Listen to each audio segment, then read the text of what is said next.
and welcome back to another episode of Incendiary Balloons News You Didn't Know. And today I am here live in Iceland. Now, being black in Iceland has been such a surreal experience.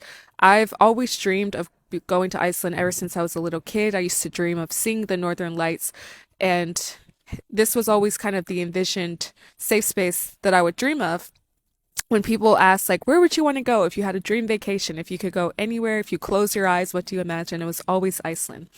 Now, being physically here in Iceland is a whole different experience, and it's actually very, very interesting being a African American person here. Particularly, I'm always interested to see which countries are welcoming, which countries are for us, which countries appreciate us, and which countries celebrate us. And I would say Iceland for me is number one on that list.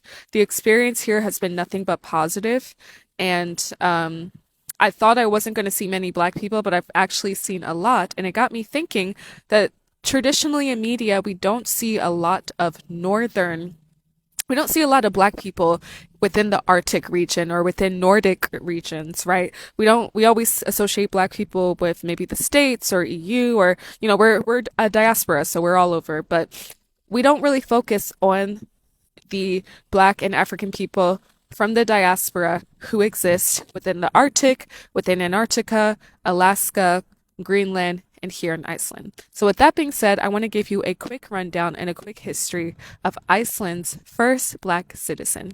So Iceland's first black citizen was documented in the 1800s. Iceland today is predominantly white, but its history is much more diverse than many assume.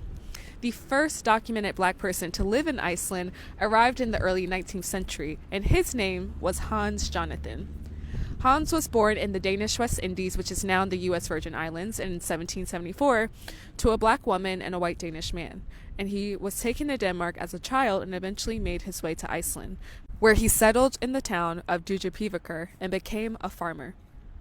He later integrated into the community and married a woman here and had children. And today, genetic studies have shown that a surprising number of Icelanders actually carry a specific haplogroup that traces all the way back to sub-Saharan Africa.